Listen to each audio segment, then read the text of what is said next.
Our special guest. Plenty more to come straight after this on the couch. So sick and tired of everyone telling you what you want.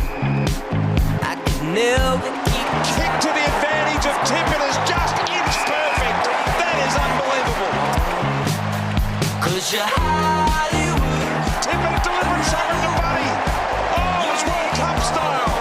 Quite deliberate. With your high heels on, you kill the In the end, but Hanbury is able to mop up. Sydney celebrate with an 86-point lead. Well, the Swans came off a bye. The Cats had back-to-back six-day breaks, but no one, I think, was prepared for the outcome. An 86-point win by the Sydney Swans, and the Bondi billionaires are on everyone's lips, Mike. Yeah, it seems to be the case, Stuart. We had a very lively exchange on radio Saturday on 3AW. Yeah, everyone knew more about Kohler, I think, after the Sydney Swans win in round 11 than they had for the previous 6 or 7 months. It's been a controversial topic for some years now. It's the cost of living allowance that Sydney gets, you know, the best part of $1 million. Yep. But it's funny that it seems to surface suddenly when the Swans emerge as the team to beat for the flag. Well, it hasn't happened overnight, has it? It's been there, and there's always been moans and groans and whinging about it, but it reaches its peak when they put in a performance like they did on Thursday night. And then the Peter Gordon story, which was in the back page of the Herald Sun on Saturday, said the Swans cash fast. And it was pretty provocative stuff. And it exploded on 3AW the following day, Mike, on Saturday. Here's Peter Gordon and Andrew Ireland in an exchange on 3AW. We think Peter's comments are very offensive. The fact is he's effectively saying we're cheating. Absolutely disrespects the hard work that our player group and our coaches have done to get the team to where it is. He should worry more about running his own club than worry about what we're doing. What I said was that they were exploiting the COLA, exploiting the rules to their advantage. They've had an extra $980,000 in cost of living allowance on top of the salary cap, on top of the veterans allowance. You add all of that up, and they've got way more than $1 million more than those who are paying the unadulterated salary cap, and more than $1 million more than those that can't. But isn't that mischievous? Peter's saying about the salary cap and the veterans allowance. Isn't that available to 18 clubs? Yep. So the COLA allowance is the issue. And as Jason said, it's been in place for a long time. And the other thing about there's always this perception that the Swans are conniving and maybe even cheating themselves. I mean, it's quite simple to understand how they've been able to pay for Tip and Franklin, because if Tip blokes out, have saved them $3 million in the past 2 years. And not just one or two blokes. We have a look at the list here over the last 2 seasons.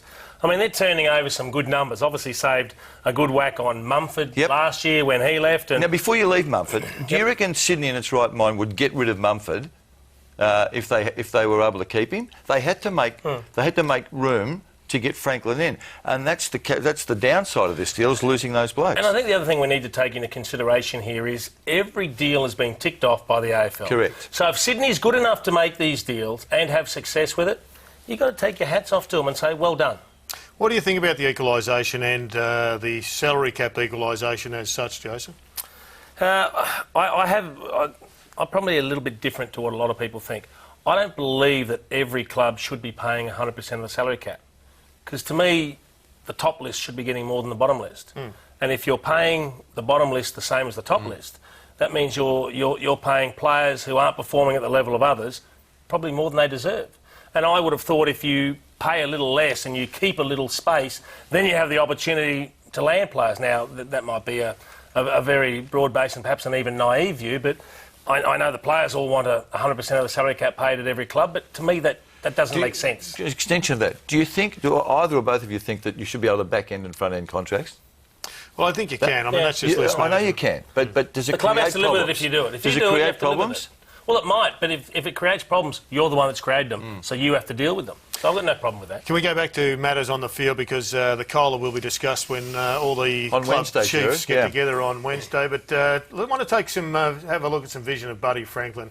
This is a fit Buddy Franklin. In the first half a dozen weeks, he wasn't capable of doing this. He's right up the ground, and he drags Harry Taylor up the ground as well. Now, Harry could have exploited this situation, but he didn't. But the rebound effect, you will see, is something that the Swans did well, and that's isolate the Geelong defence. You can see there on the rebound, it's 5 Swans to 3 Geelong players, and Buddy Franklin gets on his bike and he gets Jared Rivers one out against Tippett.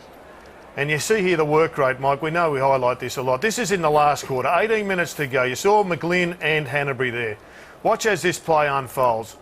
This is classic Sydney Swans, and if they can keep this work rate up, then they are going to be very hard to stop. Shaw gets the ball. You can see there now across the line. There is a line of half a dozen Swans players, and they are just charging. Bear in mind there's an 80-point margin here. Hanbury is in bottom of screen. McGlynn should have got the ball. Ben McGlynn should have been there, but he's looking after his Bondi billionaire mate, unfortunately, for Benny McGlynn.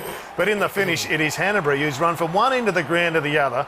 Game's 80 points, the difference. Yep. And he finishes up with a great goal. He's turned his year around as well, is Hanbury. That's the fallacy about it. Everyone says, the two big, expensive forwards.